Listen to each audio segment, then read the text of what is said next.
আসসালামু আলাইকুম আমার প্রিয় বন্ধুরা। তো আমি আজকে কাজ পড়েছে এই যে সার দেওয়া, এটা হচ্ছে 50 কেজির বস্তা।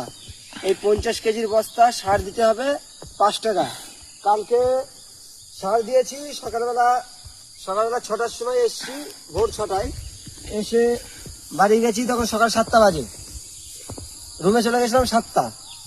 তো আজকেও সার দিচ্ছি, এখন বর্তমানে 12টা বাজে, এখনো সার দেবো। আজকে মনে হয় সন্ধ্যে 6টা-7টা বাজবে। তো 5 টাকা করে বস্তা কন্টাক্টের কাজ বন্ধুরা, মানে জীবন শেষ হয়ে যাচ্ছে। কালকে বিশাল কষ্ট হয়েছে, আজকে কেমন হবে বুঝতে পারছি না বন্ধুরা। তো মালয়েশিয়া যারা আসার চিন্তা ভাবনা করছেন, তো ভেবেচিন্তে আসবেন। আর এখন অ্যাভেলেবেল ভিসা রয়েছে। আর কালকে কত কিলোমিটার হাঁটা হয়েছিল বলো? কালকে প্রায় 35 কিলোমিটার সার দিয়ে হাঁটা পড়েছে। প্রত্যেকটা লড়কে, মানে প্রত্যেকটা লাইনে লাইনে সার দিতে হয়। প্রায় 35 থেকে 36 কিলোমিটার হাঁটা পড়েছে কালকে। আজকে অলরেডি মানে 12 কিলোমিটার হেঁটে ফেলে দিয়েছি। 50টা বস্তা দেওয়া হয়ে গেছে, আমরা 6 জন রয়েছি। এখনো 150 খানা বস্তা রয়েছে, 5 টাকা করে পিস, পার পিস বস্তা। তো দেখা যাক বন্ধু আজকে কটা বাজে। আসসালামু আলাইকুম।